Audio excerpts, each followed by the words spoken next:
All right, here we are in Dinosaur Flats, Texas. Hey, you're going to really love it. Right out of Canyon City, Texas. What a beautiful place.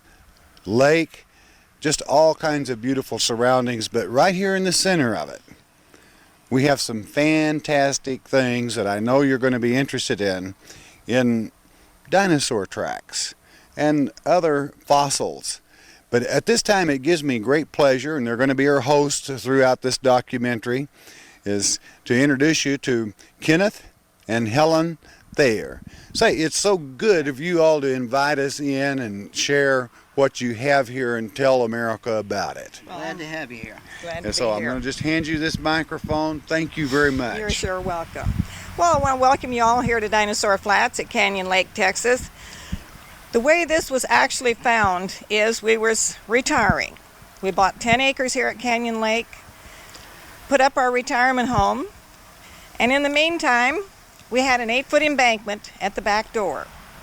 We decided, wait a minute, due to snakes and stuff, and at that time 9 grandchildren, we thought, well, how are we going to get rid of this hill and not worry about the grandchildren all the time? So the state come in 1980, and we donated 40,000 yards of dirt.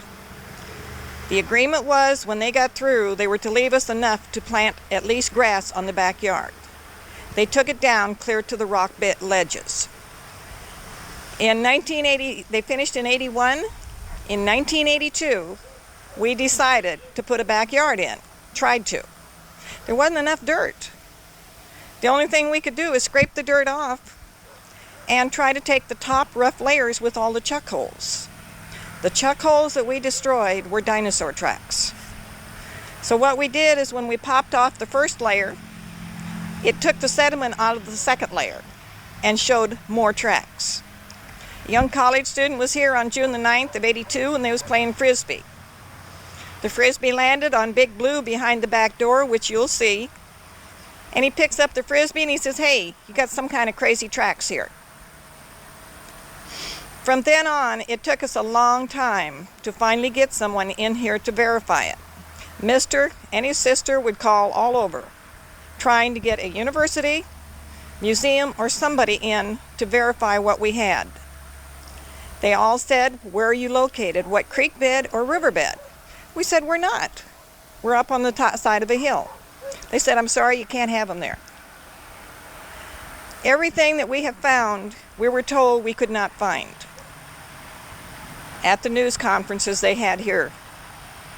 In the process of finding all this and disproving their theories, they will not come around now. The only time we get researchers here, and that is if they want to see what new we found.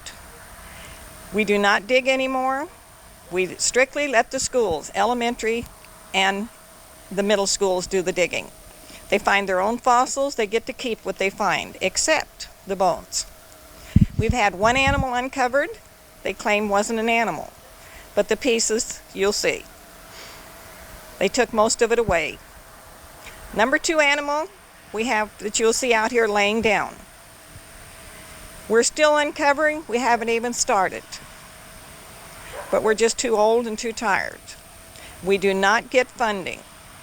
All the funding we get is out of our own pocket. And this gets a little expensive. When every time you go to a university or something, they'll say, okay, it's going to be so much money to do this or that. That is not the kind of help we need. We need the hard physical help to uncover. Is there anything you need to... Yeah, well, I want to say our aim is toward the Christian schools and the in-home schools. They seem to be the best students. You get the public schools here, the teachers don't care. They let the kids run wild. So they are the ones that we're really going after. And we're being booked 3 and 4 a week of these people coming in. Sometimes you only have a group of 20, 25, but we don't care. We got the group coming in, and that's going to lead to others coming in. And word of mouth seems to be the best.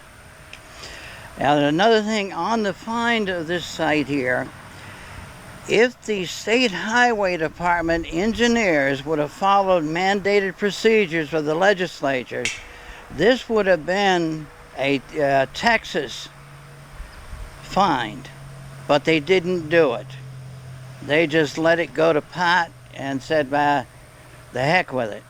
And then when I did go up to the legislature up there and talk to them up there, they knew nothing about it. Now it is criminal for them not to notify anybody up there of a dig going on. We're going to take you through now and show you some of the tracks and so forth. But first I wanted to tell you a little story that happened to us this last September.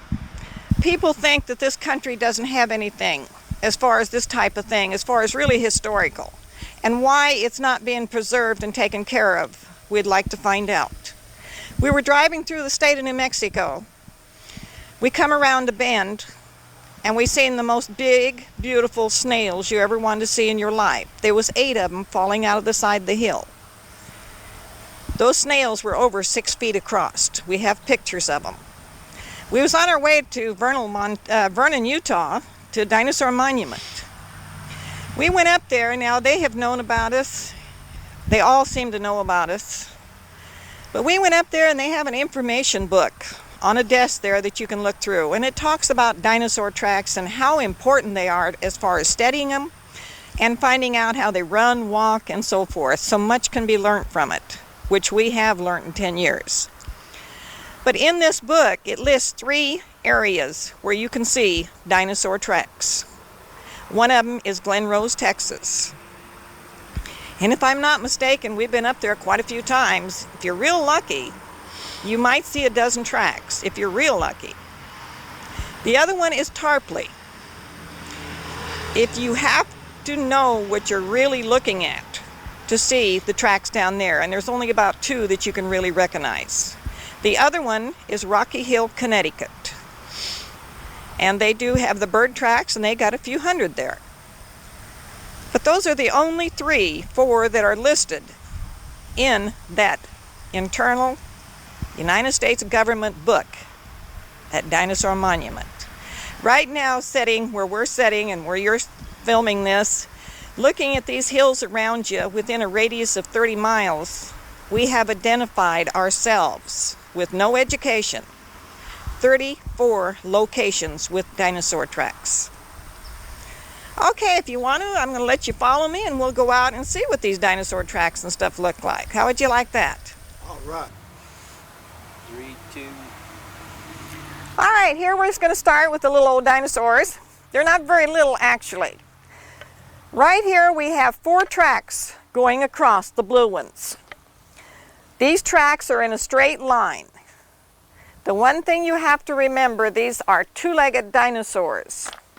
A 2-legged dinosaur, his legs are not on the outside of his body. His legs are directly under his body, the same as yours.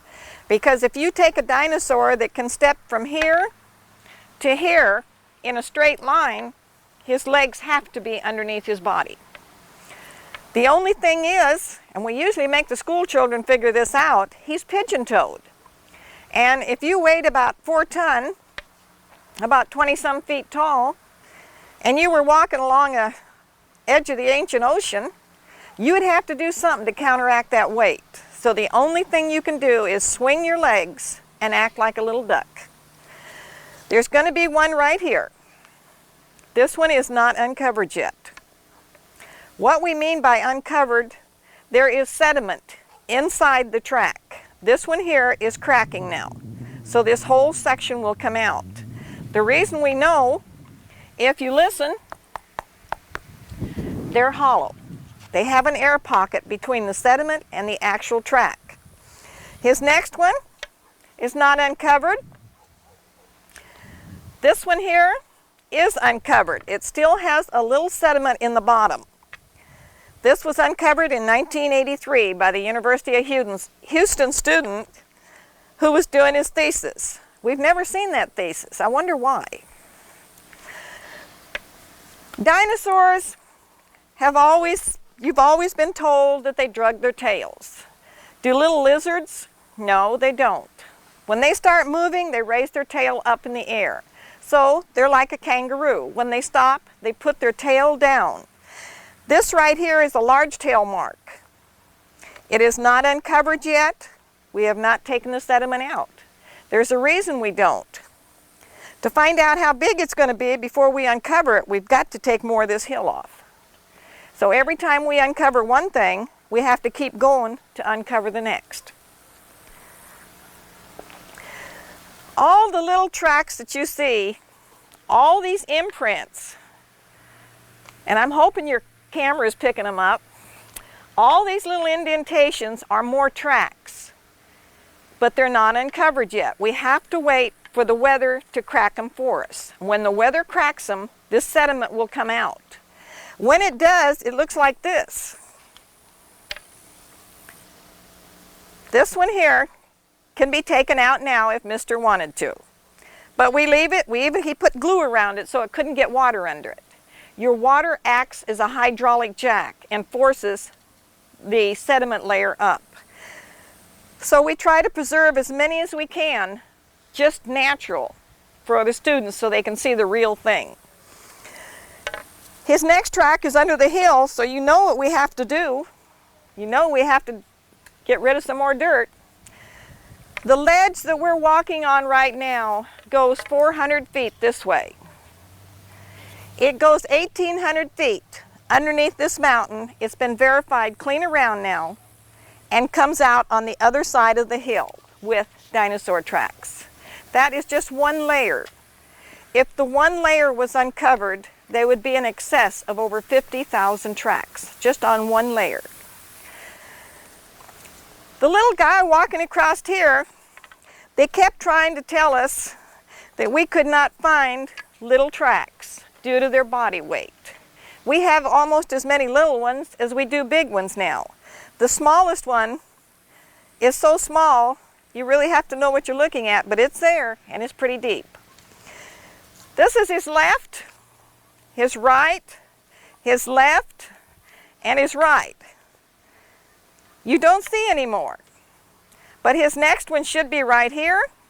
But the reason we can't uncover this one is this big one stepped on top of it. And this you'll see all the way across.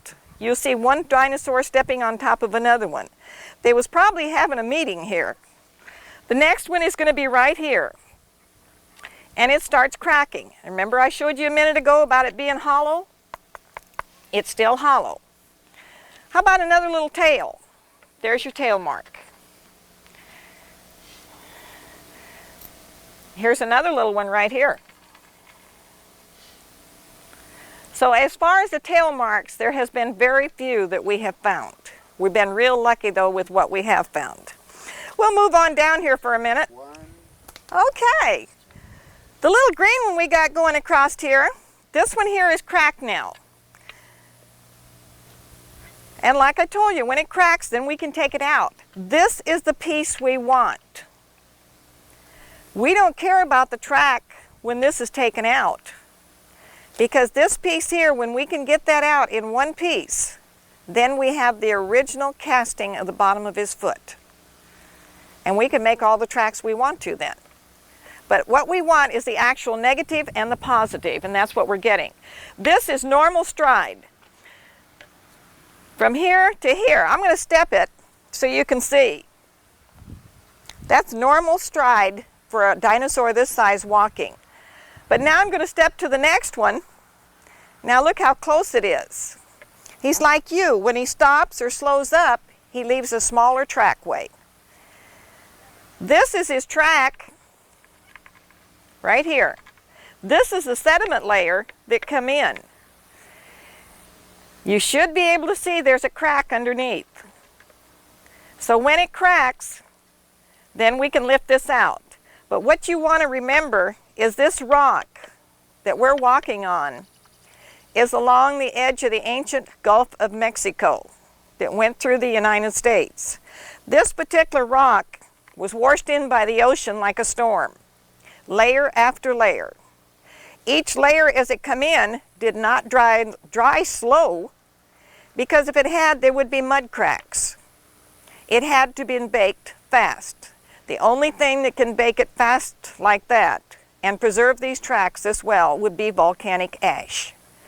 So as you'll see in a few minutes, you can see the layers that come in around different things. And you know that it had to happen fast, not over a period of a long time. Okay. This particular dinosaur, the green one coming across here, I'll let him show you. The first two tracks we have not uncovered yet. Number 3, number 4, and number 5 and 6 is uncovered. Now this creature has over 8 feet between its steps. He's not stepping, he is running.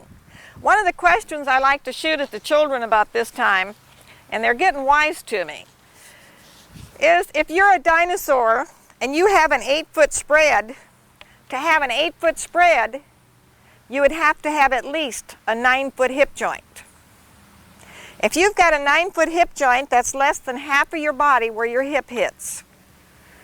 You double it, add another quarter. That's going to throw this animal better than 22 feet tall.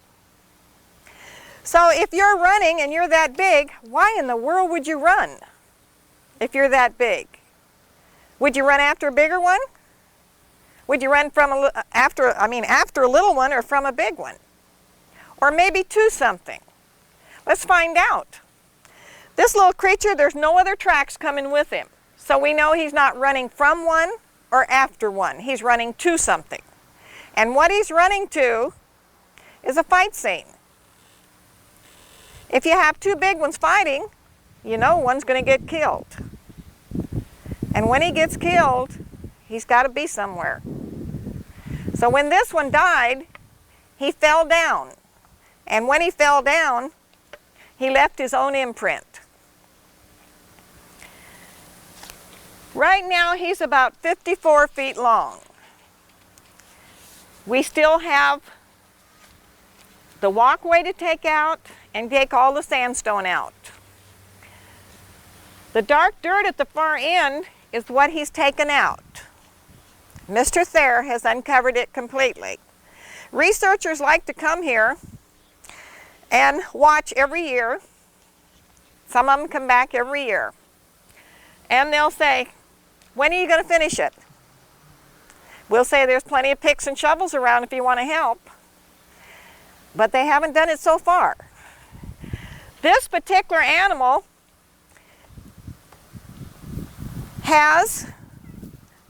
fell one layer below you.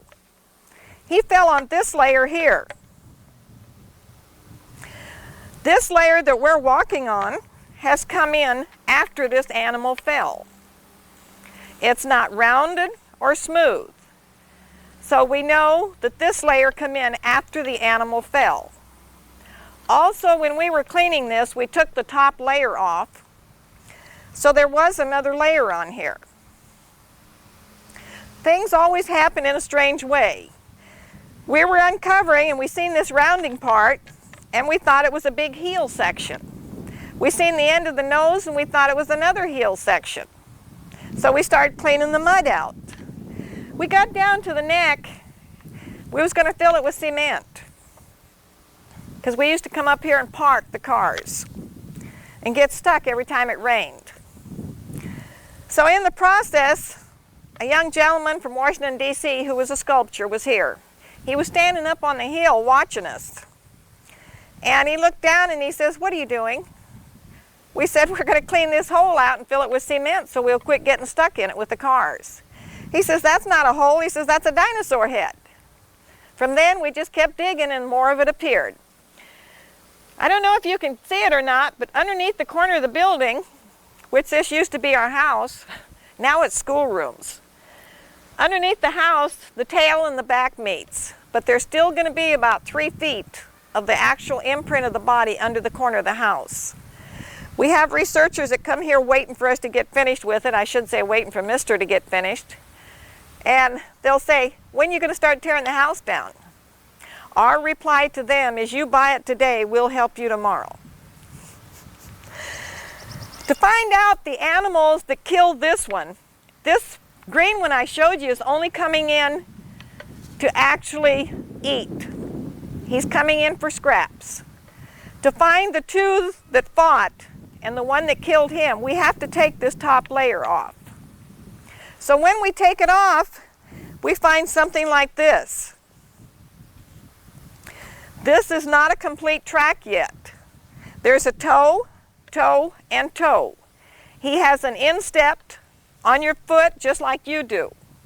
But this is his heel that goes clear back here, which is not uncovered yet. So his foot's going to go from here to here. That's one track. To find another one of his, he started running right here. We have to take that top layer off. He's going to have another one right here. His other one is going to be way up here in the front of us. And all you can see is just a light indentation. It's right here. Okay, we'll move on now. Okay, coming across here we have a black one, and he gets right up here. Now he's running. He goes underneath the building. We also have a red one running with him. The red one has got a long, narrow foot with more of a pointed heel. If you watch going through the different tracks, you'll see that they're all different types of animals, not one kind. There's over 12 different types. The red one has a name by the second grade classes. He's called the teardrop. The first grade classes have named the black one. He's called the round-footed thundering lizard because he has almost a perfectly round foot. To show you how we uncover them, we have a little one right here. Can you see it cracked? Sure you can. This is the sediment that we take out, and there's your dinosaur track. We like to have one or two that we can have here to show the students. We'd like to see someday this become strictly an educational site where children, it's a regular in-school day, not a field trip that's something to enjoy, but something to actually learn with. The nice little blue one here is our favorite. I bet you can guess why too. He's the first one that was identified. He comes out from under the building, and this is the one that the Frisbee landed on. So we really take care of him. The rest of his tracks, we coat them so they can't come out. But out in this center, you'll see where it's all breaking up. We do have a map that the University of Texas finally come in and made a map. They mapped the center section. In that center section, from their mapping, we have lost over 400 already. Okay, we'll move on here a little bit. Okay, the red one's coming across in front of you here. He's the one with the long, narrow foot. He's got a toe, toe, and toe. This is his heel section. It's almost pointed. So what you're seeing in the museum when you see a track is usually only this part here. You've never seen any like this. This one here is one of those that was chasing the other one across on the other side there a minute ago. But this one comes out now walking. So to find out what happened between the two, guess what we have to do? We have to tear the corner of the building down. The green one comes out from under the house, and he goes right on through. If we count the tracks coming out from underneath the building and those that are going underneath, there's probably well over 200 underneath the building. We have a little creature here now that we've had a lot of fun with. We've been told by the university representative from the University of Texas that it was a tail drag. Now anyone with half sense would know a tail drag, if it's dragging in the mud, is going to be smooth. Okay? All these little marks you see. See them? And they just keep going. And of course with his camera he can pick it up and he can shoot it right on through and show you. We've lost some of it. But also there's another track here. There's another one that comes right here, 24 inches over. And from here on it's raised up with sediment. It keeps going. It's cracking in here now, getting ready to come off. According to the books, researchers' journals, turtles back in the days with the dinosaurs were so big that the only way they could come ashore to lay their eggs was wait for a giant tidal wave or a high tide to wash them ashore. My question to them on this is, if that's the case, how did they get back to the ocean? These turtles are no different in size than what you see today, but it has been verified by different marine biologists and so forth. And like one of them told me, he's from Australia, he says, that's a female. I says, how do you know this? He says, well, that's simple. A female always comes ashore, which here's your ocean out here, and goes straight to the nesting area. I says, okay, that's fine. But that still doesn't prove to me for sure that that is a female turtle. He says, well, I'll have to tell you the rest of it then. He says, males, when they come ashore, are confused. They go all over the place. I like that answer. We have different spots on the ledge that some of them thinks it could be something buried, and this is one of them. There's another one, small one here. There's another one right here. Being that it is where the turtle is coming ashore to lay their eggs, they think maybe it could be turtle nest, but it definitely is something buried in the slab. Now, to prove to you that this turtle was coming ashore to lay her eggs and not just crossing over, going back the ocean, if he points you clean across, move over this way about 14 feet over there, you can see another line coming back and goes underneath this other patio. That's the turtle track. According to the marking, she's going back to the ocean. From Cibolo was here. She went home and she was going through some old National Geographics. She found the turtle crawling and shows exactly the tracks it makes. So this is the picture from National Geographic to prove what we found. This is the picture from our slab, and there goes your turtle tracks. Oh my word. Down at this end, we have two chasing each other, coming right on. One, don't ask me who's running first, because I wasn't here. Like I told some of the researchers, I'm not that old yet. But this one goes with this one and goes with this one. So one of them is chasing the other. So they're coming from this direction, they're going right underneath the hill. So the more the hill that we take off, the more the tracks that will be found. All these light colored spots that you see are more dinosaur tracks, but they're just not uncovered. But also, the top layer that we took off, which you're going to see it in a minute, some of those tracks could have been on that top layer. So we don't know. We sit and wait for them to crack. The green one comes out of the hill, and he's just taking his time. He's walking right on through. If you was as big as he is, you'd walk too. Why run? The blue one comes this way. Now, we were told when we first had this identified, and it was in all the newspapers, so no one can deny what they said, that all these dinosaurs were migrating going north. If that's the case, we ask, why are some of them going in the opposite direction? They didn't migrate going across, they lived here. They had to have, for so many to be going in so many different ways. This is kind of pretty in here. We didn't get it cleaned.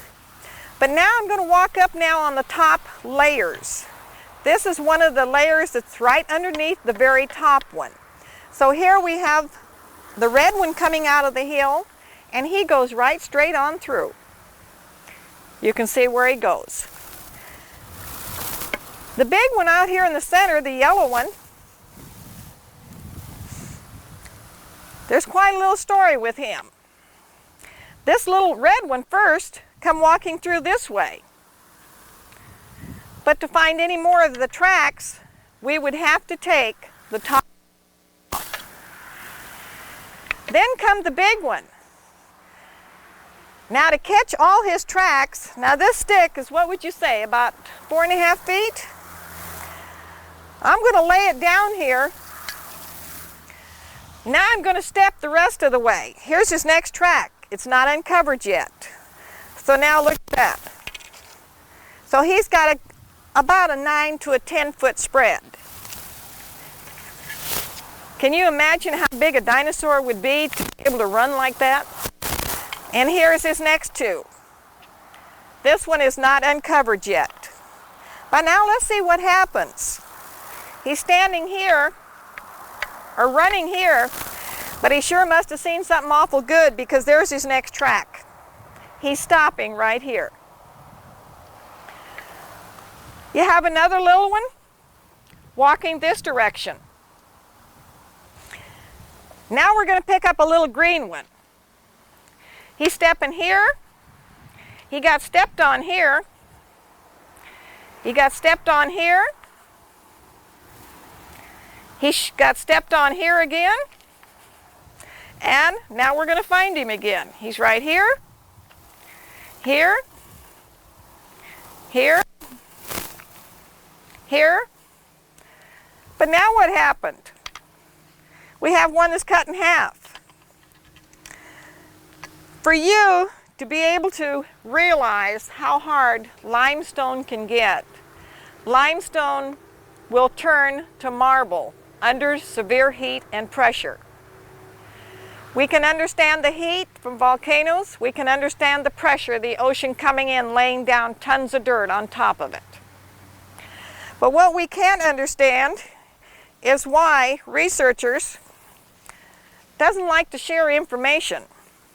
When they cut this particular track out, the University of Texas, they didn't tell us it was in the marble state. It took us a long time to find that out. But I'll tell you what it did take. It took 2.5 days, 2 giant gasoline rock saws, and 3 big husky men to cut one track out. So you can imagine how hard the stone was. In this particular corner, you have them all over the place. The green one goes on that way. Here comes a little and a big one, like they're following each other, coming through this way.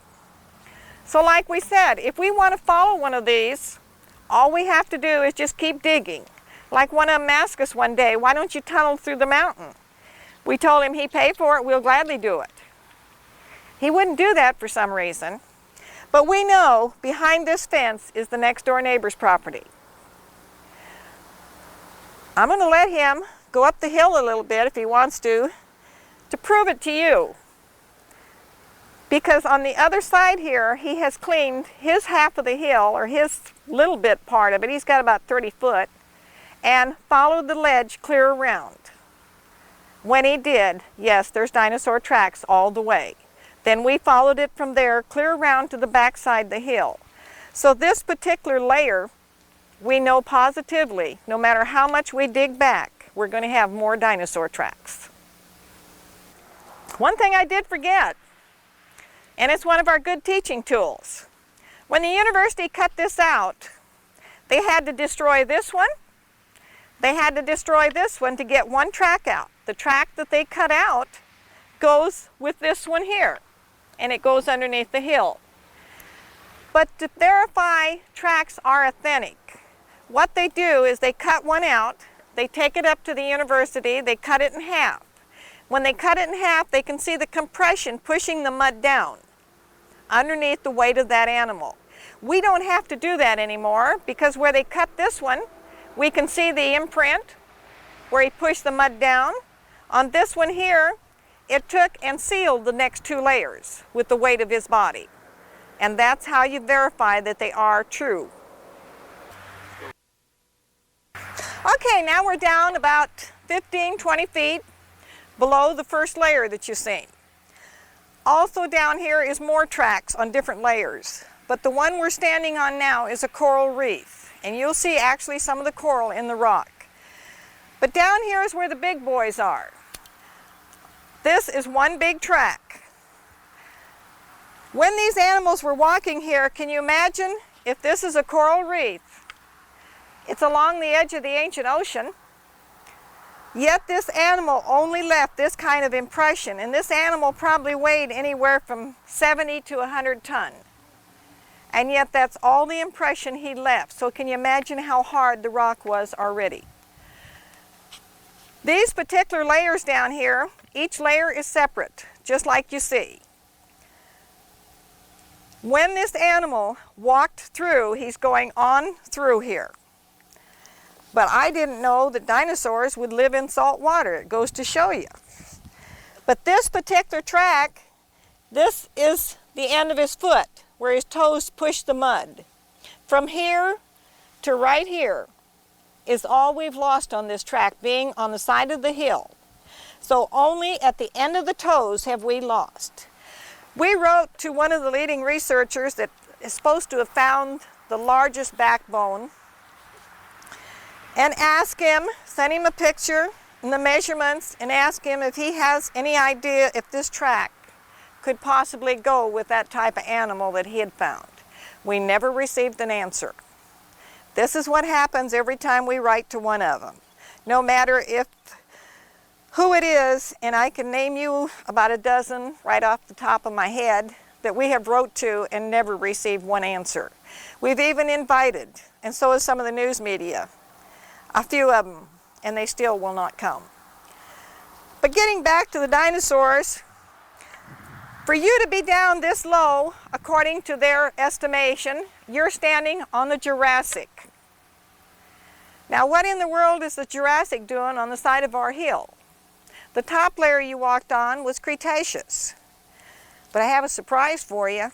If that is Upper Cretaceous, as they tell us, that's supposed to be the end of the dinosaurs. We can't get up there today probably, but up above, on the side of the hill, higher yet, about 100 and some feet, is still more layers with dinosaur tracks.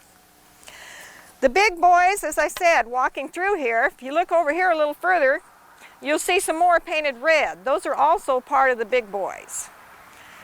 Now, if we want to find any more of these tracks, do you imagine how much work it's going to involve?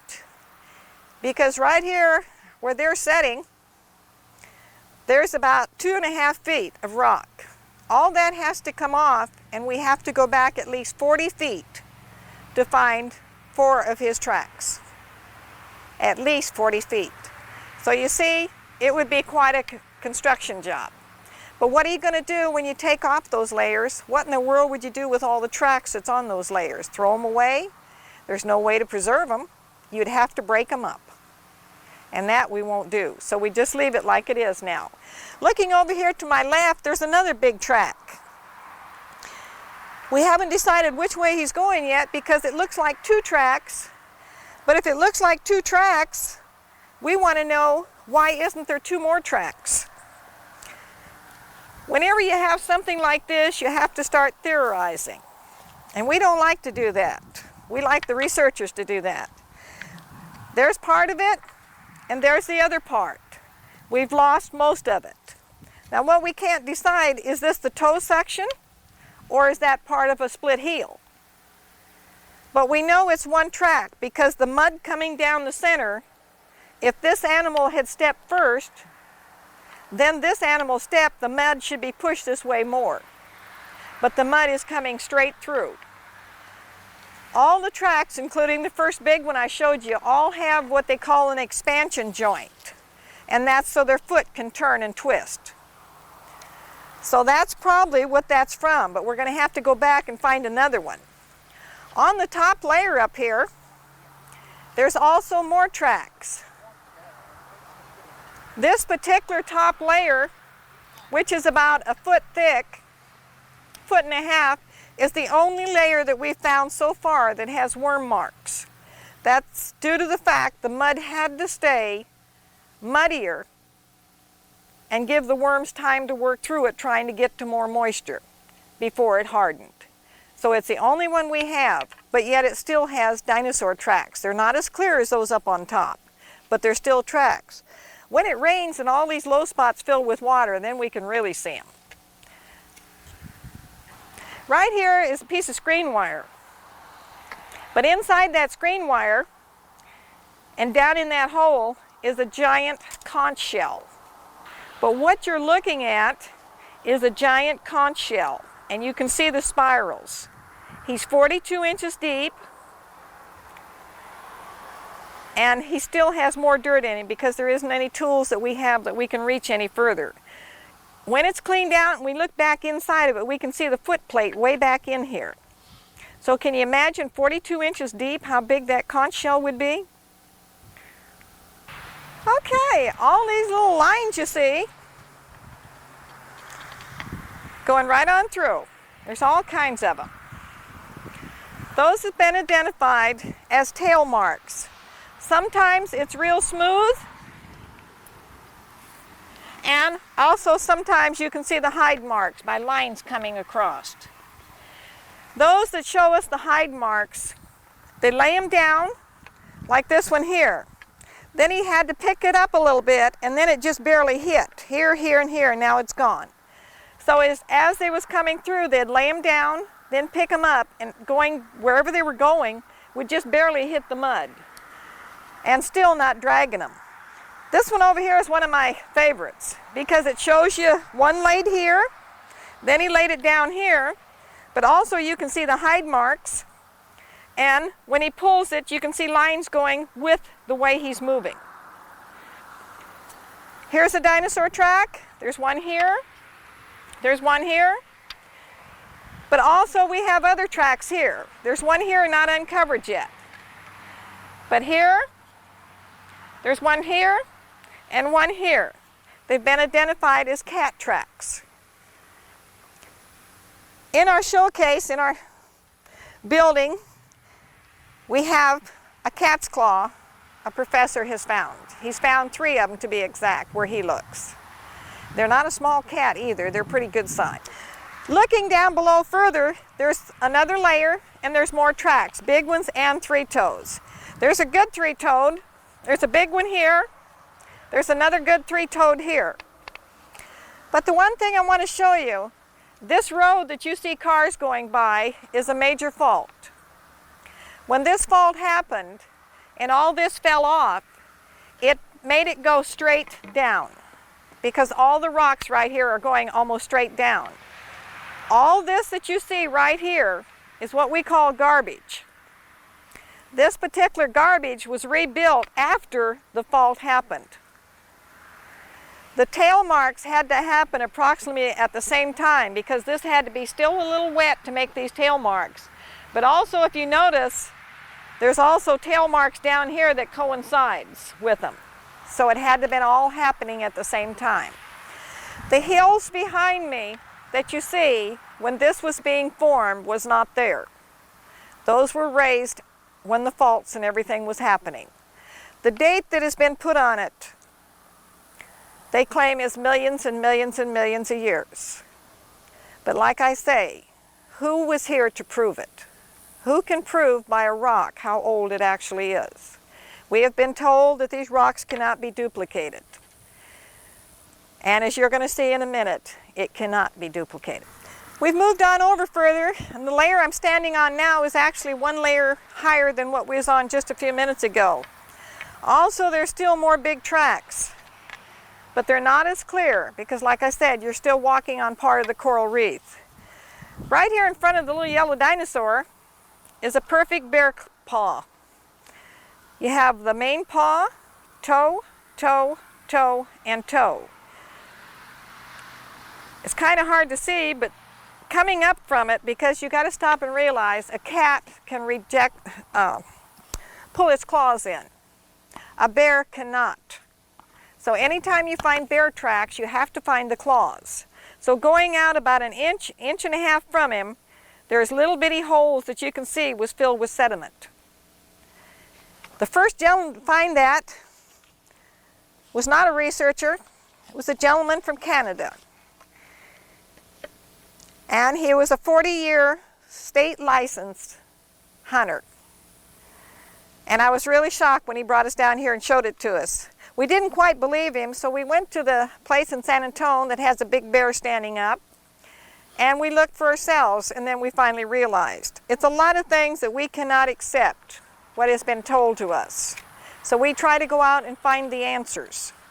When we find those answers, we find out sometimes that they are correct, but most of the time there are not. So then we have to figure out from there. It doesn't take an education to find things like this, because 90% of your finds has not been found by researchers. They've been found by everyday individuals. But then the individual says, okay, university, here it is, it's yours. Then the university takes it from there, and then everything is hid. This place will never be hid from the open public. The one thing we do not hide, we refuse to hide. We also have a camel track up here. But the one thing we will not hide, and that's what's in this caged area. Inside the caged area is a large three-toed dinosaur track. Inside the dinosaur track is a size 9.5, flat-footed, barefooted human track. And one large step in front of it, which is right here, is the right foot. He's got quite a distance between him. If you notice right along this edge right here is where he stepped first, this increase. When he stepped, being that there was slime filling this track like sediment, he slipped down and took the mud and outlined his whole foot. His next track is right here. There's the toes. If you have a 9.5, put your foot in it, they fit perfect. But the one thing you got to stop and remember on something like this, like we've asked one of the foot specialists, when you're running and you slip, your foot is going to go with your weight. It's going to go down and back. So when you do that, you have to do one of two things. You either have to put your other foot down to hold your balance, or you have to swing your body around and cross your legs to pick up the other step so you don't fall. And that's exactly what this creature did. If this was the only set of human tracks that we have found, we're not out here trying to prove creation or evolution. We're trying to make an educational site on exactly what we're finding, the actual proof. The only thing we want to become is an educational site. But it seems like the educators doesn't want to admit when you find something that that's what you're looking at. They would rather hide it from the American people. So today, here at Dinosaur Flats, we only show what we find, and we believe what we see is to be God's only truth. Thank you. Deer track, split hoof, and they said, what makes you think that's a deer? I says, the reason I'm positive it's a deer, I'm looking for one with that big body to match that foot so I can feed my family all year. And they says, no, I'm sorry, that's camel. I says, now you wait a minute. Camels weren't supposed to be here either. And they never did answer me. All the fossils you see on these boards is from the elementary middle school dig site. Have all types of snails. There's some mussels, sea urchins. These little balls you see right here are crinoid stems. These are the stems, and these are the little balls that go on top that open up like little flowers. There's some more of the little stems. Raise my little sign up here. This here is actual oyster shells. So it's just about every kind and any kind they want to find, they can find. As far as the snails, we have a lot of fun with those. Here's one that you can see up a little closer.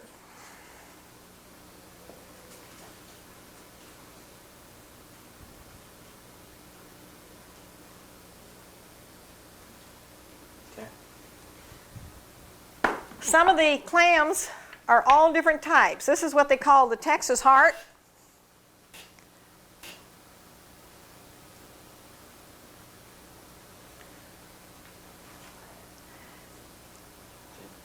This one here, you can notice it's real flat, but it still looks like a little heart. So when we clean out all the sediment inside, then it will end up looking like this little guy that's already cleaned up. So it's all different types, but I think my favorite of all of them, I call him the hook. And that's just what he looks like. He's got little hooks on the top of him. But we also have found so many things that researchers or nobody, I don't know if it's because they don't want to or they just don't know. We cannot find out what some of the stuff is. Here's some of your coral. Whoops. You shoot it. That's your coral from the coral reef. We have the coral reef in the back of the property and in the front at the same elevation.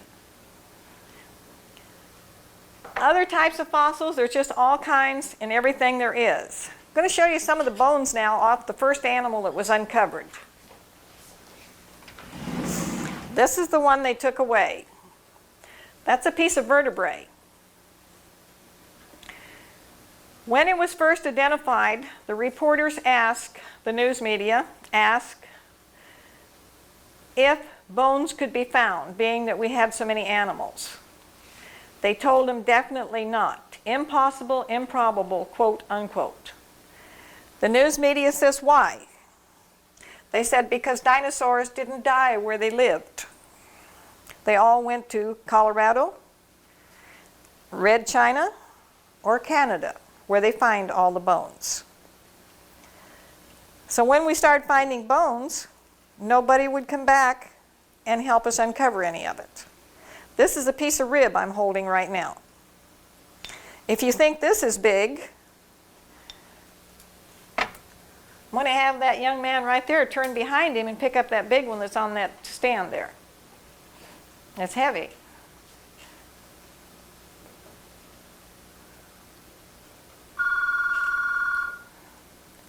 So it's not little ones or big ones, it's all sizes.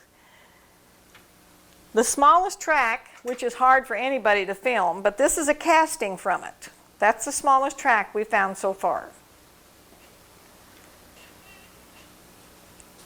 To show you one of the others that are still in the rock, we have him right here. We've been told that we have as good a display as some of the museums do. I'm beginning to believe it from what I've seen. There's one of your little baby tracks. It's in the original rock, and where this particular rock come from has been identified as the Triassic. According to all timing, dinosaurs weren't supposed to be in the Triassic, especially a three-toed, two-legged animal. Now, if we want to uncover another one, there's another one right here. So we take a hammer and hit on it, this will pop off, and then we'll have two dinosaur tracks. To show you what happened, turn the rock over, there's a coral, ocean formation.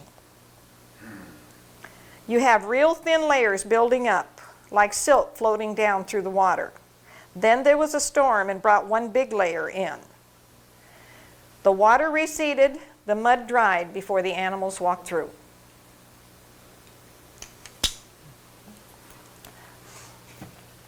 As far as small creatures, when we break the rocks apart, we find little bitty creatures. And right here is a little jawbone. It's going to be pretty hard for you to see, but he's got 10 little teeth along that top edge. And as far as ocean creatures, the rock itself is just nothing but actual ocean fossils. Everything coming in and being buried alive. We also know that there was volcanoes here. There's one place on the other side of the lake that her whole yard is nothing but volcanic rock. This is iron pyrite, which they tell me only volcanoes can send it out. And of course, there's some of your volcanic. To show you one of my favorite characters, there's one of your snails.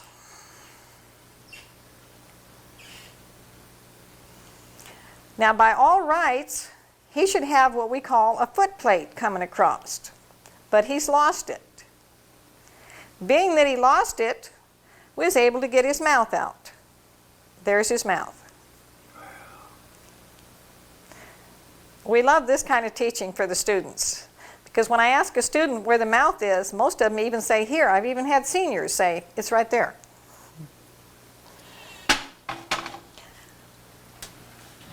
It has not been researchers from any university, any of them, including the University of Texas. And they're supposed to be one of the biggest ones dealing in this type of thing. But according to them, we weren't supposed to have bones. But along comes a biology teacher from the local high school. She found the first bone. It's a jawbone. So holding it next to my jaw, you can see approximately how big that creature would have to be. He's not a very little creature. She wasn't satisfied with that. She's looking through some of the dirt we moved, and she found the plant eater's tooth. This is what he's biting with. The gum line sits right here. So he's no different than your tooth. The inside is sloping, the outside is straight up and down. She wasn't happy with that. She come back the next year, she found the big one in the same pile of dirt. And they're identical. Like we tell the children, they get cavities too. If you go to museums, you're going to see something like this for a Tyrannosaurus rex. But can you see the teeth?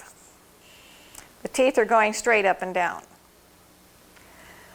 The most complete Tyrannosaurus rex ever found, up to date, was finished uncovering last year in southern Oklahoma. We've had a couple of the researchers here. It was so complete that the head even had, the jaws had teeth in them. We've known for 9 years that dinosaurs' teeth point straight back, meat eaters. But now they know it positively because they have to wait to find one. They finally did. And then they found another one in the Dakotas that was part of the head, but it had teeth in the jaw. So his gum line is sitting here. Their teeth all point straight back in their mouth for ripping and pulling. If their teeth stood up, like it shows in the museums, when he opened his mouth, his prey can get away from him.